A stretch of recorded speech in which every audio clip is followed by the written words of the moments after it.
गए मालूम करो कि इस मायासुर के पास बल कहाँ से प्राप्त हो।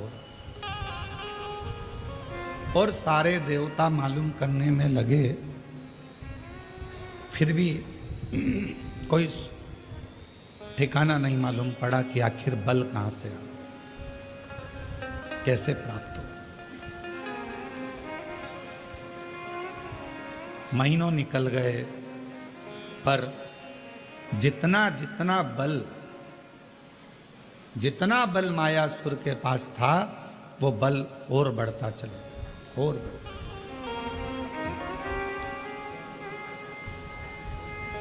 फिर भगवान ब्रह्मा जी स्वयं भगवान विष्णु जी के पास में गए और जाकर पूछा कि बताओ इसके पास में इतना बल कैसे आ गया।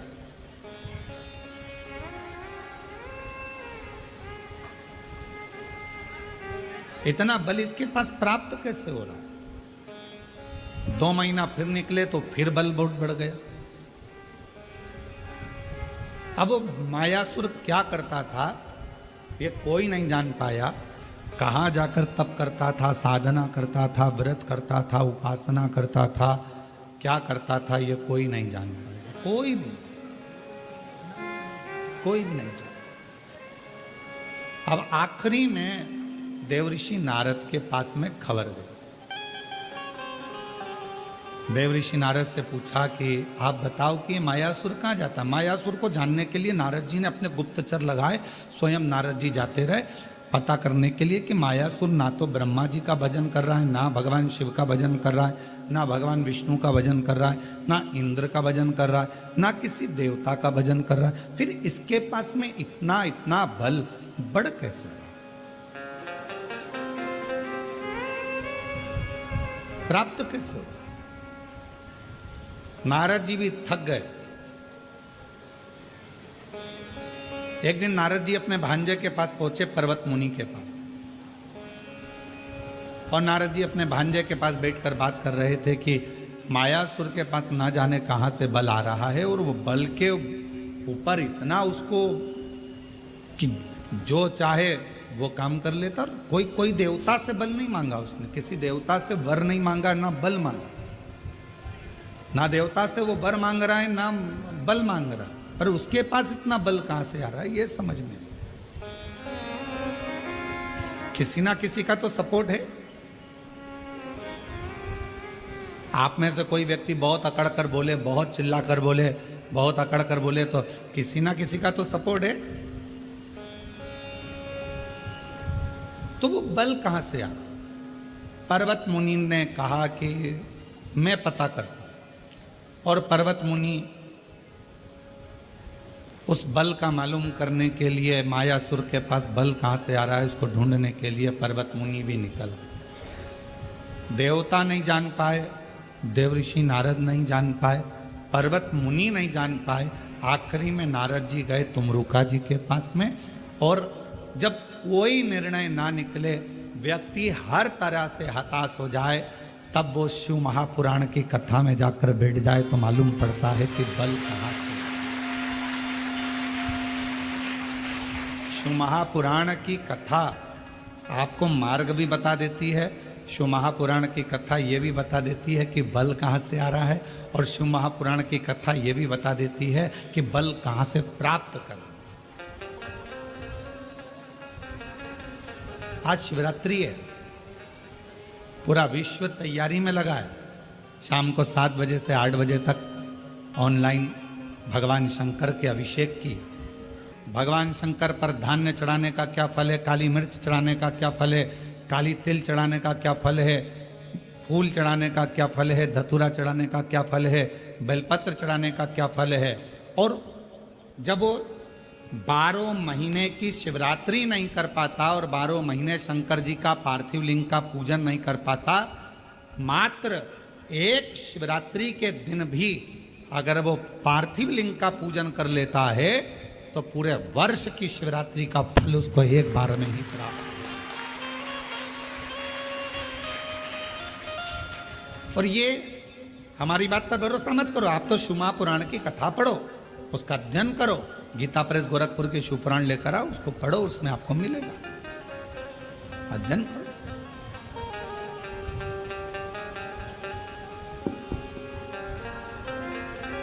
और जितने पार्थिव शिवलिंग का निर्माण करने वाले हैं, काबरा जी, हम हमेशा कहते हैं अपनी बात में, जितने ने पार्थिव लिंग का निर्माण करा है, सावन के शिवरात्रि के दिन ऑनलाइन बैठकर अपने अपने घरों में परिवार के साथ मिलकर जिन्होंने पार्थिव लिंग का निर्माण करा, यह हमारा विश्वास कहता है, जब से आपने पार्थिव लिंग का निर्माण करना प्रारंभ करा होगा सावन की शिवरात्रि का, तब से आपको किसी के आगे हाथ फैलाने की जरूरत नहीं पड़ी होगी। बाबा ने खुद, आप जितने साल से कर रहे हो, आप अगर 2 साल से कर रहे हो तो 2 साल से अंदाजा लगा कर देखो, आपको किसी के आगे हाथ नहीं फैलाना पड़ा होगा। पहले का समय निकाल कर देखना, थोड़ा सा तकलीफ आई, पैसा नहीं है, धन नहीं है। आज का समय कहीं से भी भगवान तुम्हारी व्यवस्था करेगा, पर तुम्हारे घर में धन की कमी कहीं से नहीं आने देगा, अगर आपने सावन की शिवरात्रि का पार्थिव लिंग पूजन करा है तो। पार्थिव लिंग पूजन अगर सावन की शिवरात्रि का कर लिया तो तुम्हारा घर तुम्हारा नहीं रहता, शंकर भगवान का निजी घर बन जाता है और शिव जी उस घर को संभाल। अपने अपने घर में शाम को 7 बजे से 8 बजे तक आज आप और हम इसी कुबरेश्वर बाबा की भूमि से ऑनलाइन पूरा विश्व पूजन करें, पूरा विश्व। और अपने अपने घर के लोगों को कहो, पतियों से, परिवार से, एक दिन दुकान भी थोड़ा जल्दी से मंगल कर दो, थोड़ा दुकान 6:30 पे बंद कर कर मंगल कर कर आओ। आज दोनों बैठकर, तुम साल भर भले दुकान 10 बजे रात्रि तक खोलो, पर एक दिन सावन की शिवरात्रि के दिन दोनों। एक आत्मलिंग ज्योति होती है,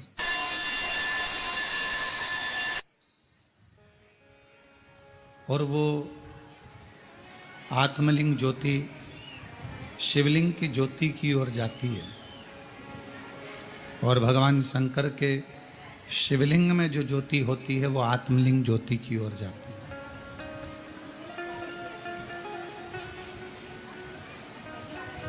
ये दोनों ज्योतियां आदान प्रदान होती हैं, दोनों ज्योतियां आदान प्रदान होती रहती हैं। शिव महापुराण में 12 ज्योतिर्लिंग के दर्शन की बड़ी महत्वता है। स्कंद पुराण में भी 12 ज्योतिर्लिंग के दर्शन की बड़ी महत्वता है।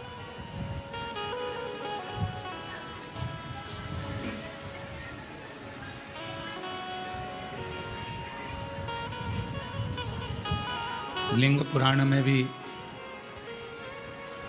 12 ज्योतिर्लिंग के दर्शन की महत्वता है। उन ज्योतिर्लिंग में पहुंचना और भगवान शंकर के उन ज्योतिर्लिंगों का दर्शन कर कर आत्म ज्योतिर्लिंग, आत्मलिंग और उसका प्रकाश, और जो सामने शिवलिंग है, ज्योतिर्लिंग है, उसका प्रकाश।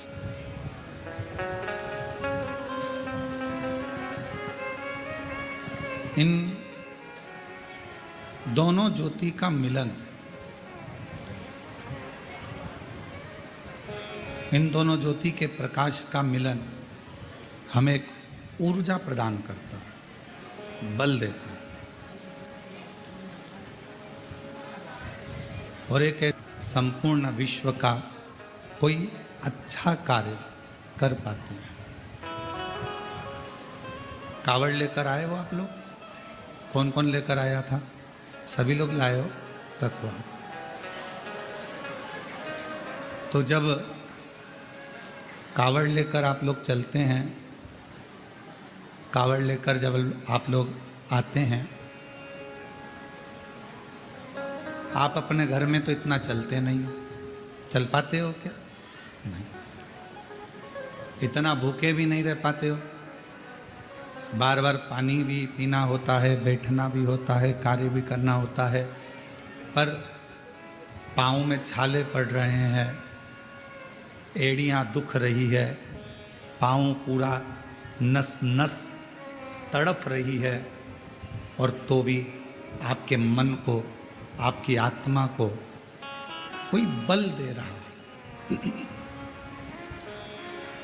और उस आत्मा को, आपके मन को कोई बल प्रदान कर रहा है कि अभी और चलना है, और चलना। और बारंबार अगर कोई बल इस मन को, इस आत्मा को, इस चित्त को दे रहा है तो समझ लेना पाँव दुख रहे हैं, बैठने का मन कर रहा है, पर भीतर से एक बल और मिल रहा है कि बस थोड़ा और बचा है, चलते चलो। जो बल दे रहा है वही शिवलिंग के तेज का बल, वही बल भगवान शंकर के तेज पुंज का, ज्योति का बल है। जल समर्पित करते हैं जो भगवान शिव के मंदिर में रोज भगवान शंकर की आराधना करने के हैं, जो रोज भगवान शिव की अविरल भक्ति में डूबते हैं, जो रोज भगवान शंकर का अविरल भजन धारण करते हैं, उनको शिव एक आत्म बल प्रदान करते हैं। 5 वृक्ष ऐसे बताए हैं स्कंद पुराण में, शिव महापुराण में, विष्णु पुराण में, कूर्म पुराण में 5 वृक्ष ऐसे बताए हैं कि जिनके कूर्म पुराण को एक बार जरूर पढ़ना। स्कंद पुराण शंभु शंभु शंभु शंभु, कभी मौका लगे तो शिव महापुराण को, लिंग पुराण को, कूर्म पुराण को अवश्य पढ़ें।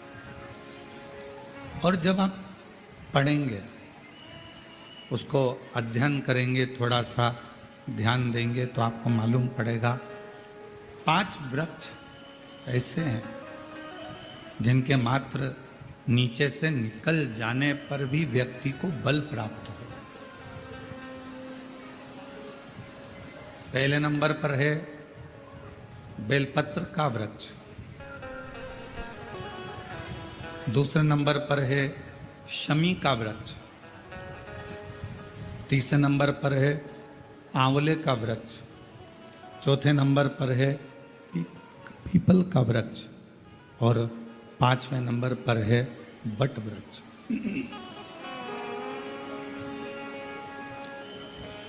ये 5 वृक्ष, इन वृक्षों की मात्र छांव, इन वृक्षों की मात्र छाया हमको बल प्रदान करती है, हमें एक अलग से एनर्जी देती है, हमको अलग से बल देती है, अलग से एनर्जी देती है, अलग से बल प्रदान करती है।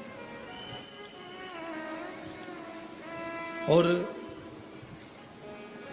इन वृक्षों के नीचे अगर मान लो कोई 5 minute, 7 minute, 10 minute, 15 minute, 20 minute कोई बैठ गया और वहाँ बैठकर भगवान शंकर के पंचाक्षर मंत्र का नमः शिवाय, षडाक्षर मंत्र का ओम नमः शिवाय या श्री शिवाय नमस्तुभ्यम का जाप या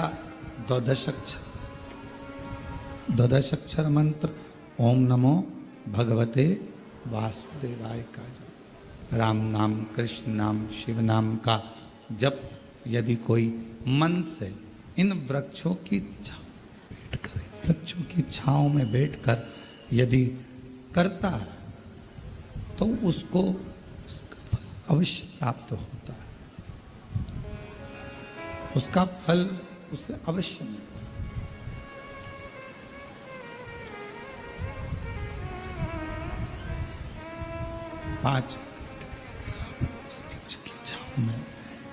पाँच मिनट भी अगर आप उस वृक्ष की छांव में अगर बैठे हो, 5 मिनट भी अगर इन बेलपत्र का वृक्ष है, शमी का वृक्ष है, आंवले का वृक्ष है, पीपल का वृक्ष है, वट वृक्ष है, इन वृक्ष की छांव में अगर कुछ देर आप और हम बैठे हैं और भगवान के नाम का उच्चारण कर रहे हैं तो उस वृक्ष की छाएं, उस वृक्ष की छांव हमें एक अलग से बल दे दे, अलग से ऊर्जा दे।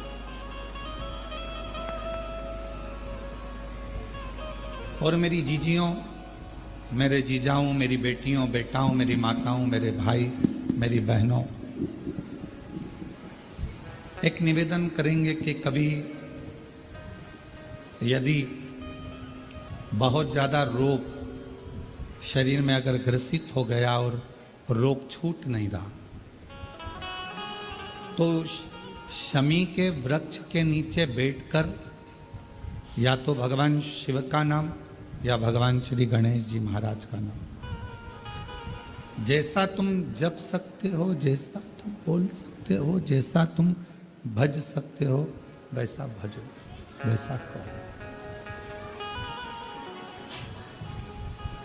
जैसा तुमसे बन जाए। शंभु शंभु शरणे मां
भगवान शिव की कथा। भगवान कल एक बहन ने प्रश्न किया कि गुरुजी आपने कहा कि शमी का जो वृक्ष होता है वो बड़ा हो जाता है, बड़ा होने के बाद उसको घर में नहीं रखते, छोटा पौधा, छोटा सा पौधा घर में रख सकते, और वो छोटा सा जो पौधा है उसको तो हम घर में रख सकते हैं,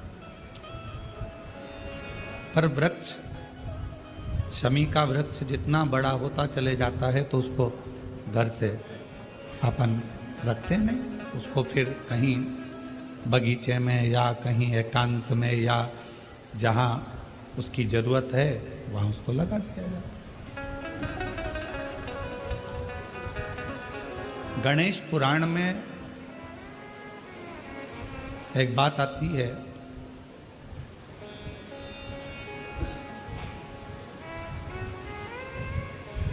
कि शमी का जो वृक्ष होता है वो रोग को खींच लेता,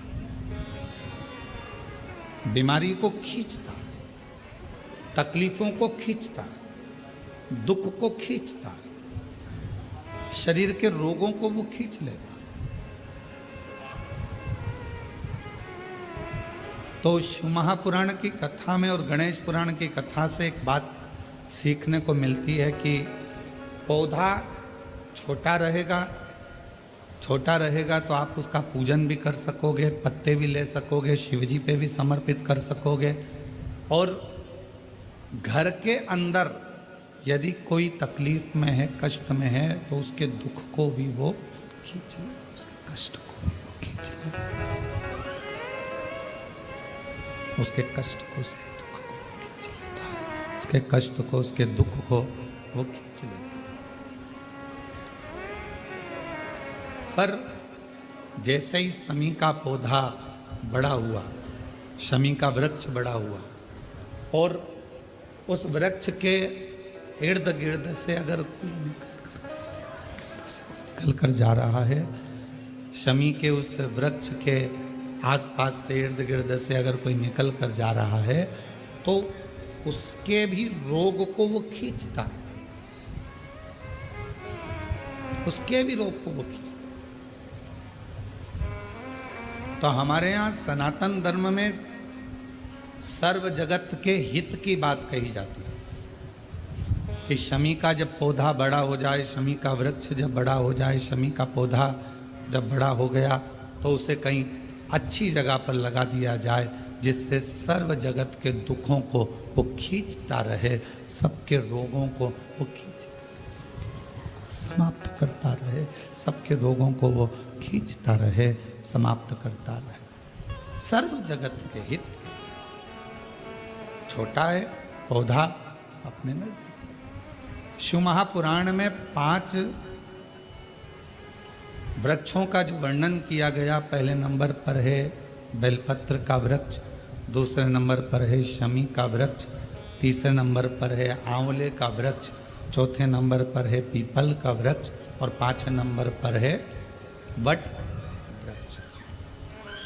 ये हमको बल देते हैं, और हमें जो बल प्रदान करते हैं, हमें जो एनर्जी देते हैं, हमारे दुखों को ये नष्ट करते हैं, हमको एक अलग से बल इन पौधों से, इन वृक्षों से प्राप्त होता है, हमें प्राप्त होता है। और वो जो बल है, और हमको जो बल मिलता है इन वृक्षों के नीचे बैठकर, इन वृक्षों के नीचे भगवान का भजन कर कर, स्मरण कर कर, कीर्तन कर कर, मंत्र जाप कर कर, नाम जाप कर कर, वो बल एक अलग ही बल है, वो बल एक अलग। और शंभु शरणे मांगू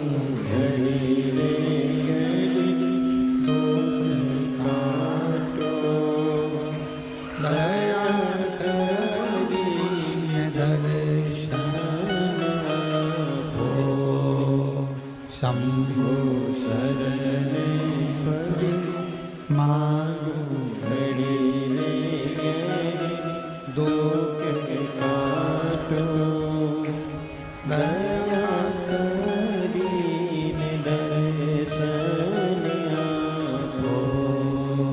शंभु शरणे मांगू घड़ी